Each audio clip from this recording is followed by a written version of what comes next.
ഗുളികദോഷം മാറാനും തടസ്സങ്ങളകറ്റാനും പ്രധാനമായും ജപിക്കേണ്ടത് ശിവനെ സ്മരിച്ചുകൊണ്ടുള്ള മന്ത്രങ്ങളാണ്. ഗുളികൻ ഭഗവാൻ ശിവന്റെ കാൽവിരൽ പൊട്ടി ഉണ്ടായതാണെന്നാണ് ഹൈന്ദവ വിശ്വാസം. ദോഷപരിഹാരത്തിനായി താഴെ പറയുന്ന മന്ത്രങ്ങളും വഴിപാടുകളും ശീലമാക്കാവുന്നതാണ്. 1. പ്രധാന ഗുളിക മന്ത്രങ്ങൾ. നിത്യവും ഭക്തിയോടെ ജപിക്കാൻ കഴിയുന്ന കാര്യസാധ്യ മന്ത്രങ്ങൾ ഇവയാണ്. മന്ത്രം 1. ഓം പരമാത്മനെ സർവജീവാത്മനെ ബ്രഹ്മാവിഷ്ണുമഹേശ്വരായ ശക്തിസ്വരൂപായ നമഃശിവായ ശിവരൂപായ ഗുളികായ സ്വാഹ. മന്ത്രം 2. ഓം നമോ ഭഗവതേ കാലകാല ബ്രഹ്മകാല കാല ഗുളിക ഭഗവതേ. നിന്നെ ഞാൻ നിനച്ചു സേവിക്കുമ്പോൾ എനിക്ക് വശമായിരുന്ന് സർവ്വതും സർവ്വ നിനച്ചതും വശമാക്കി നിൽക്ക സ്വാഹ. എൻ ഗുരുവിനാണേ ശിവനാണേ സ്വാഹ. 2. മഹാമൃത്യുഞ്ജയ മന്ത്രം.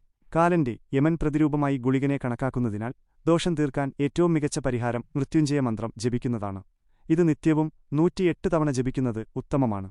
ഓം ത്രയംബകം യജാമഹേ സുഗന്ധിം പുഷ്ടിവർദ്ധനം ഉർവാരുകമിവ ബന്ധനാത് മൃത്യോർ മുക്ഷീയ മാമൃതാത്. 3. ദോഷപരിഹാര കർമ്മങ്ങൾ. നക്ഷത്ര വഴിപാട്. ഓരോ മാസവും പക്കപ്പിറന്നാളായ ഭരണി നക്ഷത്രത്തിൽ ശിവക്ഷേത്രത്തിൽ മൃത്യുഞ്ജയ പുഷ്പാഞ്ജലിയോ മൃത്യുഞ്ജയ ഹോമമോ നടത്തുന്നത് ഗുളികദോഷത്തിന്റെ കാഠിന്യം കുറയ്ക്കാൻ ഏറെ സഹായിക്കും. ഇഷ്ടദേവതാഭജനം. ഭഗവാൻ ശിവൻ, സുബ്രഹ്മണ്യസ്വാമി, ഭദ്രകാളി തുടങ്ങിയ ദേവതകളെ നിത്യവും പ്രാർത്ഥിക്കുന്നതും ക്ഷേത്രദർശനം നടത്തുന്നതും ദോഷഫലങ്ങൾ മാറി സർവകാര്യ വിജയമുണ്ടാകാൻ ഉത്തമമാണ്. ഈ വീഡിയോ നിങ്ങൾക്കിഷ്ടമായെങ്കിൽ തീർച്ചയായും ലൈക്ക് ചെയ്യാനും ഷെയർ ചെയ്യാനും മറക്കരുത്. നിങ്ങളുടെ അഭിപ്രായങ്ങളും സംശയങ്ങളും താഴെ കമന്റ് ചെയ്യുക. കൂടുതൽ വീഡിയോകൾക്കായി ഈ ചാനൽ സബ്സ്ക്രൈബ് ചെയ്യുക.